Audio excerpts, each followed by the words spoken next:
Muy buenos días a todos nuestros amigos, hermanos que nos acompañan aquí en este tiempo de estudio bíblico devocional. Su hermano pastor Roberto Alfaro les saluda y les doy la mejor y cordial bienvenida a este tiempo. Amar la palabra, aprender la palabra y vivir la palabra. Muy bien, a todos nuestros hermanos que nos acompañan a través de radiogenesis.tv y para quienes están conectados a través de Vivo para Cristo TV, allí en Suecia, en Estocolmo, para ustedes, bienvenidos. Estamos en el cierre del tiempo del libro de Éxodo. Ha sido una experiencia maravillosa el poder compartir este apasionante libro de Shemot, el tiempo de la salida, todo el proceso de salir, todo un pueblo de una esclavitud, pasar por el desierto y en medio de todas las pruebas y las adversidades que encontraremos en el caminar de nuestra vida, siempre la presencia Shekinah, el poder de Dios, salvándonos, librándonos, cubriéndonos, alimentándonos, nutriéndonos, protegiéndonos, guardándonos en todo tiempo y en todo lugar, la presencia de Dios con nosotros. ¿A dónde iré, Señor, si tú no estás siempre, si tu presencia no está siempre conmigo? Y estamos en el cierre con los capítulos 38, 39 y 40, ya la obra del tabernáculo terminada, y Moisés particularmente ha solicitado que se presenten cuentas. Diga conmigo cuentas claras. Muy bien. Y cuando hablamos de cuentas es importante recordar que estamos haciendo el cierre con un parashá de semana, un estudio de semana llamado Pekudei. Y la palabra Pekudei propiamente, repito, hace referencia a presentar cuentas. En el estudio que vengo realizando hay cosas que voy a pasar, no voy a omitir, solo quiero mencionar. Porque hablando de cuentas nos habla de manera personal a cada uno de los ministros, a cada una de las congregaciones que manejamos o recibimos por concepto de ofrenda o cualquier otra circunstancia, dineros en la congregación. ¿Qué nos pide Dios? Cuentas. He mencionado en el transcurso de esta semana que tuve el privilegio hace ya varios años, 15, 16 años, de recibir un seminario, un curso muy completo respecto a la importancia de que las congregaciones cumplamos. Por favor, cumplamos con los deberes propios, dignos delante de Dios, de lo que significa una congregación o la palabra iglesia. Es decir, estamos regidos, determinados por un ordenamiento legal. Las iglesias deben estar debidamente registradas ante el gobierno como una entidad, por supuesto, repito, totalmente acreditada. Número 1. Número 2, una vez damos ese paso y nuestra congregación está debidamente registrada ante el ente del gobierno, en el caso particular, pues ante las oficinas federales, entonces es obligatoriedad de la iglesia, del cuerpo de la iglesia, los ancianos, los directivos de la congregación, presentar cuentas. Es lo que Moisés nos está indicando aquí en el cierre del capítulo de Éxodo. Y cuentas contables administradas limpia y transparentemente. Por lo tanto, todo lo que ingresa, repito, por cualquier concepto económico a la vida de la iglesia debe tener sus libros contables registrados y en lo posible, compartí como testimonio esta semana, el pastor no tocar, no manejar ningún tipo de dinero de tal manera que esto no sea piedra de tropiezo o de problema a nivel de la comunidad. Para eso entonces la congregación sería lo más recomendable, tenga la presencia de una tercera persona, un contador particular, ajeno totalmente a la iglesia, quien una vez tengamos las cuentas bancarias determinadas, no a título personal, por favor, no a título del pastor, a título de la congregación como una entidad totalmente registrada, repito, entonces las cuentas de la iglesia estarán a nombre de la institución propiamente, de tal manera que los libros contables en todo esto haya absoluta claridad. Habría mucho tema, hay mucho tema que tratar sobre esto, pero no quiero realmente enfocarme particularmente en ese concepto, solo quiero que haya claridad para quienes nos escuchan, no solamente quienes se congregan, sino quienes dirigimos una congregación congregación, cuán importante es que tengamos conceptos claros respecto a lo que Moisés nos está indicando, la Biblia nos está indicando de cómo manejar adecuadamente nuestras cuentas. No es un tema de hoy, no es un tema moderno, no es un tema de la contaduría de hoy, es un tema que desde la Biblia el Señor así nos lo indica. Y una vez manejamos todos estos conceptos con absoluta claridad, vemos cómo no solamente los conceptos desde el punto de vista contable, los revisores fiscales, la presentación de libros, la entrega de cartas según las ofrendas y diezmos recibidos a cada uno de los miembros de la iglesia, la presentación de nuestros libros ante las oficinas del gobierno o las oficinas del Estado, todo esto con absoluta claridad. Nosotros vemos en el capítulo 38, verso 24 de Éxodo este texto: el total del oro empleado para la obra en toda la obra del santuario, es decir, el oro de la ofrenda mecida, fue de 29 talentos y 730 ciclos según el ciclo del santuario. Entonces, en el capítulo 26 en el capítulo 38, versos 25 y 26 dice: y la plata de los que fueron contados de la congregación, estamos hablando de la plata, el metal, la plata, fue 100 talentos y 1705 ciclos, según el ciclo del santuario. Una beca por cabeza, o sea, medio ciclo, según el ciclo de los que fueron contados de 20 años arriba, por cada uno de los 603,550. Qué interesante cómo la Biblia nos enseña las cantidades, las porciones, los ofrendantes. Y aquí hay un dato que solo lo quiero mencionar como algo para que tengamos claridad con respecto a las cuentas. La mitad de 603,550 son 301,775. Así que hubo un total de 301,775 ciclos de plata. Cada talento contiene 3,000 ciclos. Los 100 talentos corresponden a 300 ciclos, es decir, que quedarían pendientes 1,775 ciclos. El talento normal equivale a 60 mané. El mané equivale a 25 ciclos, según Rashi. El mané utilizado para el santuario era el doble del mané normal, así que el talento en hebreo kikar, del cual se habla aquí, corresponde a 120 mané. 25 ciclos por 120 mané nos da un total de 3,000 ciclos. Un beká por cabeza. En hebreo dice beká la galgolet, que la palabra galgolet significa calavera o cráneo. Y esto es muy interesante, hermanos, porque lo veremos luego en el tiempo de nuestro Mesías, cuando se habla del monte de la calavera. En el verso 26 dice: y la plata de los que fueron contados de la congregación fue 100, bueno, ya lo mencioné. Recuerden que esta palabra galgolé, que significa cráneo o calavera, de allí viene la palabra Gólgota, que es el lugar precisamente donde el Mesías. Vamos a ir al tiempo de la crucifixión y allí se encuentra esa escena. En Mateo capítulo 27, verso 33, vemos que cuando llegaron a un lugar llamado Gólgota, que significa lugar de la calavera, y aquí vemos cómo esta palabra, Galgolet, habla de una beca contada con lugar nos habla de lo que va a ser proféticamente, de lo que va a venir respecto de la muerte del Mesías. Ahora, es interesante mencionar todo esto, mis amados hermanos. ¿Por qué? Porque dentro de todos los elementos que fueron ofrendados, el oro, la plata, el bronce y demás mención que ya hemos hecho, la plata es el material más pesado que se utilizó precisamente en el tabernáculo. Y esta plata está representando, ya lo mencionamos, representa precisamente la redención y la misericordia. Diga conmigo, redención y misericordia. Y es interesante también destacar cómo el cobre o bronce tenía menos peso que la plata, y el cobre representa el juicio y la justicia.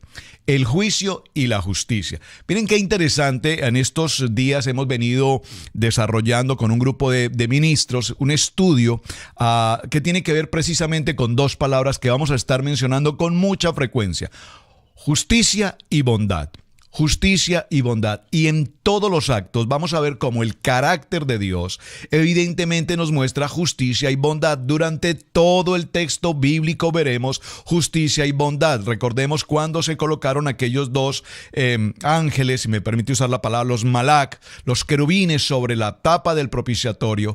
Vimos que allí estaban representando justicia y bondad. El carácter de Dios no es más justo o más bondadoso, es totalmente equilibrado, determinado en justicia y en bondad. Y aquí estamos viendo cómo estos elementos del tabernáculo nos están representando precisamente la misericordia, nos representan la redención, pero también nos representan el juicio y por supuesto la justicia. El libro de Romanos en el capítulo 5 y en el verso 20 dice la palabra: y la ley se introdujo para que abundara la transgresión, pero donde el pecado abundó, también sobreabundó la gracia. En el Salmo 103, verso 10 dice la palabra: no nos ha tratado según nuestros pecados, ni nos ha pagado conforme a nuestras iniquidades. Y vemos cómo la palabra justicia y bondad se repite permanentemente. Ahora, quiero resaltar ya en este punto algo interesante. Recordemos que Dios determinó a una persona llamado Betzaleel, quien fue el coordinador, el manager general de toda la construcción y elaboración del tabernáculo. Recordemos que el arca de la propiciación, donde reposan los 10 mandamientos, el omer con el maná y la vara de Aarón, este elemento, este utensilio fue único y exclusivamente preparado precisamente por este hombre, que era un hombre sabio de corazón, un hombre que tenía los dones, el talento, los talentos que Dios le había entregado, y además era un hombre que tenía, repito, toda la gracia, el favor, permítame decirlo, la justicia y la bondad de Dios determinada en su corazón para que todo el trabajo del tabernáculo quedara al 100% según conforme Dios lo había mostrado a Moisés allí en la presencia del Padre. Ahora bien, ¿quién es este hombre Betzaleel? Una pregunta que me enviaron y voy a aprovechar para contestar un poco respecto a este tema. Betzaleel era hijo de Urí, hijo de Ur. ¿Quién era Ur? Recordemos que ustedes hicieron la tarea.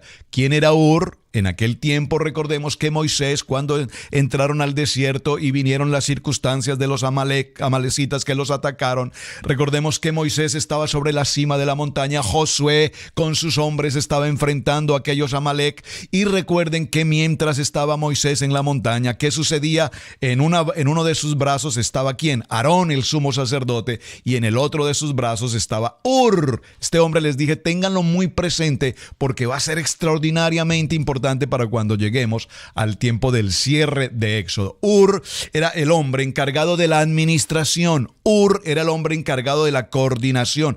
Yo creo que la palabra más correcta es administración. Debe haber siempre un administrador. Me impresiona cómo hasta la construcción del tabernáculo no solamente tuvo un ingeniero, un manager general de la constructora, sino que además todo el proceso de Éxodo iba acompañado de un sacerdote en el tiempo de la oración y la intercesión. Número 2, de Ur, un hombre encargado de toda la administración.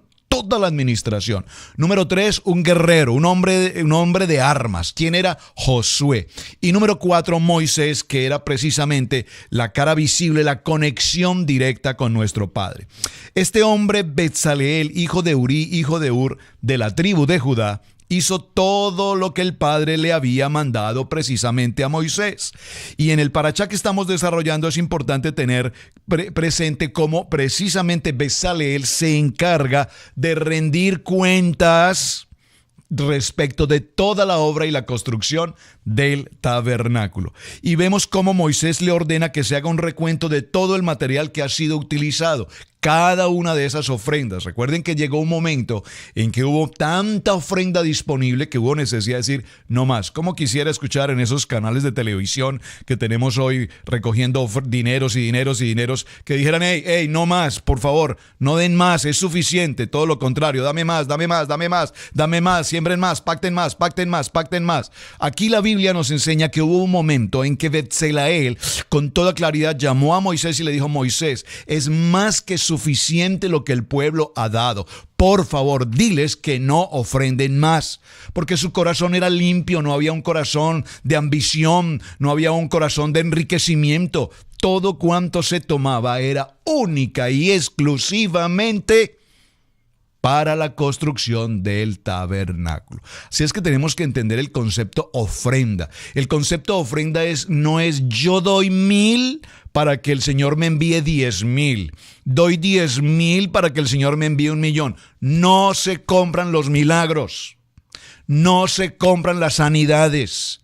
No se negocia con Dios. Ténganlo claro, por favor, en su corazón. Por lo tanto, no se dejen manipular de esta situación. Dios es justicia y Dios es bondad. Y si Dios es justicia y Dios es bondad, Dios bendice a quien tiene que bendecir. Dios sanará a quien tiene que sanar, porque Dios conoce tu corazón tanto como conoce mi corazón.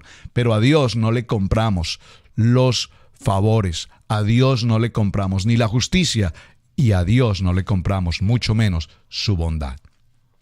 Entonces este reporte financiero de la elaboración del tabernáculo nos narra en detalle y nos dice la cantidad de oro empleado de toda la obra es de 29 talentos y 730 ciclos. Se han usado 100 talentos y 1,775 ciclos de plata que corresponden a una beca por cabeza de 603,550 hombres contados de 20 años arriba. Los 100 talentos han sido usados para 100 basas de las tablas del santuario y las columnas del velo.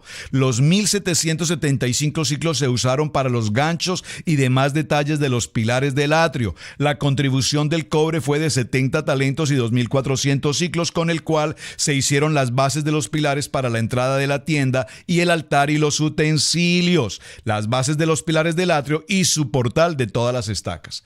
¡Qué informe tan extraordinario y detallado! Y observe, en tan pocas palabras, pero absolutamente claro, en qué se invirtió cada ingreso financiero para la construcción del tabernáculo. Dígalo conmigo, cualquier parecido con la realidad. Muy bien. Y así sucesivamente. De la lana se han hecho vestiduras de encajes para el servicio del santuario. También se han hecho vestiduras para el sacerdote Aarón. Moshe dio la orden para rendir cuentas a todo el pueblo de cómo se había utilizado cada material donado para la obra del Eterno. Y no solamente al pueblo, sino que todos tuvieran claridad respecto a esta inversión. Esto nos enseña, mis amados hermanos, la importancia... Dígalo conmigo, la importancia de que cualquier organización llamada iglesia o cualquier organización en cualquier sector de la industria del comercio deba tener absoluta claridad respecto al manejo de cuentas. Vean cómo, por ejemplo, el presidente de cada nación, el presidente en los Estados Unidos como en las demás naciones, anualmente presenta informe de sus actividades a lo largo de todo ese año. No solamente desde cada uno de los puntos en el concepto comercial, en el concepto educativo, en el concepto de la política, en el concepto de las familias, en el concepto laboral, en cada uno de los ministerios que se ocupan en el estado del gobierno. Es muy importante todo esto. El libro de Números, particularmente, en el capítulo 16 y en el verso 15, dice: no he tomado de ellos ni un solo asno, ni le he hecho daño a ninguno de ellos. Aquí, ¿quién nos habla? Moisés diciendo, Moisés podía haber reclamado el asno que usó para ir de Madián a Egipto cuando fue llamado a servir en la obra del Eterno. Éxodo capítulo 4, verso 20. Perdónenme que me cause cierta gracia esto, porque lo digo con todo amor y respeto, porque cuando el Señor nos bendice, yo lo puedo compartir como testimonio en un minuto. Teníamos un vehículo que de tanto uso y va y venir, y tenemos otra congregación a 2 horas de distancia, y va y viene, y cuántas millas va y cuántas millas viene, y no solamente una vez, a veces 2 o 3 veces por semana, según las situaciones, consumo de gasolina, neumáticos, cambios de aceite, mantenimiento en general, y llegó un momento en que el vehículo ya estaba bastante desgastado. Entonces yo recuerdo que yo dije, Señor, el vehículo que usamos, aparte de ser nuestro vehículo de familia, es un vehículo que está puesto para tu servicio, Dios. Es para tu servicio, es para el ministerio. Señor, te pido por favor permítenos cambiar este vehículo. Y el Señor nos contestó inmediatamente, de una manera sobrenatural. A los pocos días teníamos el nuevo vehículo, voy a decirlo como lo dice aquí el libro de Números, el nuevo asno de trabajo, el nuevo asno de trabajo, nuevos 0 millas, y empezamos a utilizarlo, va, viene, y en tan poco tiempo ya tenía nuevamente muchas millas. Entonces yo le dije un día a mi amada esposa, le dije: Pastora Pili, si ves, nuestro vehículo es un carro nuevo y ve en tan poco tiempo cómo se ha millado. Y me dice: no hay ningún problema, tú simplemente trabaja, tú simplemente míllalo, porque en el momento en que tenga demasiadas millas, el Señor nos lo cambiará y nos entregará nuevamente 0 millas. Yo quiero que tengamos claridad en esto. Nosotros no podemos hacer uso de lo que tenemos simplemente por beneficio personal, sino porque toda la gloria le pertenece a Él, y todo cuanto tenemos, desde esta camisa que tengo puesta, a cada estas cámaras, estos utensilios, estos micrófonos, todo ha sido dado por Él y todo le pertenece a Él. Y cuando tenemos claridad de que toda la bendición que tenemos es de Él y para Él, entonces Dios entregará con toda bendición esa bendición que tanto anhelamos. Ahora, dijimos entonces que este señor o este hombre Betzaleel fue escogido por el Eterno para dirigir toda la obra del tabernáculo, y mencionamos la importancia de su abuelo Ur, que fue precisamente quien acompañó a Moisés en el tiempo de Amalek. Quiero que haya claridad con respecto a esto. Betzaleel era un joven que no tenía mucha experiencia respecto a las cosas de la vida, pero que se puede decir que su edad, aunque era muy joven, a los 13 años fue determinado por Dios para que él fuera, repito, la persona encargada de la construcción de todo el proceso del tabernáculo. Y en todo este proceso que estamos desarrollando hoy, tenemos que llegar definitivamente a una conclusión. ¿Cuál es la conclusión, mis amados hermanos? Que el fundamento de todo cuanto el Señor bendiga a una congregación sea absolutamente claro y transparente para todos, no solamente los miembros de la congregación, sino que haya claridad para toda una comunidad respecto a cómo se invierten estos bienes. Usted observará, mi amado hermano, usted que es una persona que lee su Biblia, por favor, que lee su Biblia, que cuando nosotros leemos encontramos la historia, lo vimos ahora en el libro de Génesis, ¿de quiénes? Pues de los patriarcas Abraham, Isaac, Jacob, y vemos que la Biblia en ningún momento nos menciona a estos hombres como hombres de escasos recursos. Nunca nos menciona a hombres en la ruina o en la miseria, ni siquiera aún en la enfermedad. Nuestros patriarcas Abraham, Isaac y Jacob, sobre el fundamento de la palabra, dice que eran hombres extremadamente prósperos. Pero no solamente extremadamente prósperos en el sentido de hablar de dinero, prosperidad, sino que eran hombres dadivosos, eran hombres que compartían, eran hombres que entregaban, eran hombres que el Señor bendecía de manera extraordinaria, porque eran hombres que bendecían y bendecían y bendecían. Pero hoy tenemos un tan mal entendido con respecto a que el hombre de Dios, vean un ejemplo simple, y se me ocurre algo en este momento en mi corazón, solo para que tengamos claridad en el corazón de muchos de nosotros. Diga conmigo: necesito tener claridad en mi corazón. ¿Por qué? Si una persona se encuentra con una circunstancia de salud, alguna afección en su salud, o uno de sus hijos está pasando por algún tipo de problema emocional, ¿qué hacemos? Acudir al médico. Cuando acudimos a los médicos y se empieza un tratamiento médico, los médicos van a cobrar todo su servicio médico. Las cuentas van a llegar, y no son cualquier cuenta. Si usted ha pasado por la experiencia, aquí en los Estados Unidos hemos pasado por, personalmente no, gracias a mi Señor, pero si usted ha estado en la circunstancia de estar en un hospital, notará cómo a usted lo reciben y le atienden, es una obligatoriedad, le van a atender, lo van a asistir, pero inmediatamente usted sale de allí, van a empezar a llegarles los biles con los cobros, y los cobros no son cualquier cosa, son cobros extremadamente altos. Si uno de sus hijos o usted como familia está en una situación difícil y requiere los servicios de un profesional, que es muy particular, esto voy a usarlo entre comillas, de un profesional psicólogo, o más allá, un psiquiatra. Cristianos que asistimos a los psicólogos o a los psiquiatras, lo pongo entre comillas para no entrar en el tema, pues va a tener que pasar por una terapia, por un tratamiento de unos cuantos meses, algunas sesiones, en las que el psicólogo, el psiquiatra le va a escuchar, le va a escuchar, le va a escuchar y al final le vas a decir, no te preocupes, vas a estar bien. Pero cuando te generan los cobros, son cobros que cuando tú los ves quedas sano inmediatamente. ¿Por qué menciono todo esto? Porque el pastor cumple toda esta labor. El pastor le atiende, el pastor le escucha, el pastor ora por usted, el pastor está a tiempo, el pastor le visita, el pastor. Pero hay de que el pastor reciba una ofrenda. Hay de que el pastor reciba un dinero. Porque entonces inmediatamente es tildado como oportunista, como ladrón o como cualquier otra cosa. Por favor, estoy mencionando esto porque estamos hablando de cuentas y es muy importante que se reconozca la labor del ministerio, que se reconozca la labor, porque la palabra así también nos lo enseña, el obrero es justo de su salario. Por lo tanto, mis amados hermanos, cuando su pastor es bendecido, cuando su pastor, el Señor le bendice, y le bendice porque es una persona recta, porque es una persona clara en el manejo de sus cuentas, entonces, mi hermano, ten paz en tu corazón. Lastimosamente escuchamos tantas frases allí a nuestros entornos, pero mire el carro del pastor, pero mire la casa del pastor, pero mire los zapatos del pastor, pero mire el vestido del pastor. ¿Qué prefieres entonces, hermano? Si te congregas en el cuerpo de la iglesia, en el Señor, en el Mesías, ¿qué prefieres? ¿A un pastor enfermo? ¿A un pastor en ruina? ¿A un pastor en miseria? ¿A un pastor andrajoso? ¿A un pastor mal vestido? ¿A un pastor mal hablado? ¿A un pastor sin ninguna educación, sin ninguna formación?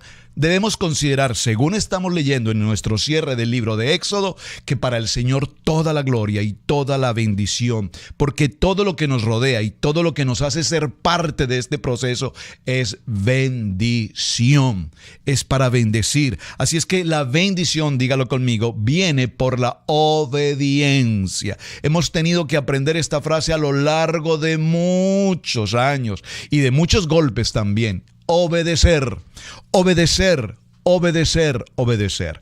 Todo este proceso de ser bendecidos, el Eterno nos indica que cuando nosotros nos sometemos precisamente a su palabra, a sus ordenanzas, cuando nosotros nos sometemos al cuidado y a la ordenanza y al ministerio del pastor en la congregación, seremos bendecidos. Pero lastimosamente vemos con tanta frecuencia críticas, juzgamientos, acusaciones, señalizaciones, no me parece, no estoy de acuerdo, yo lo haría de una manera totalmente diferente, a mí no me parece, yo creo que lo que la Biblia o la Torá, lo que nos quiere enseñar aquí es otra cosa muy distinta, y veo que en otra iglesia enseñan algo diferente y allá enseñan algo diferente. Me gusta la expresión que estamos estudiando con nuestro maestro, el hermano Rico, nos habla con absoluta claridad y nos dice, no crean nada de lo que yo les digo. Confróntenlo, vayan a la Biblia. Si yo les estoy dando un texto bíblico y veamos, por ejemplo, en el libro de Éxodo que estamos cerrando, en el capítulo 39, en el verso 43 dice, y Moisés examinó toda la obra y aquí que le habían llevado a cabo tal como Hashem lo había ordenado, así lo había hecho y Moisés los bendijo.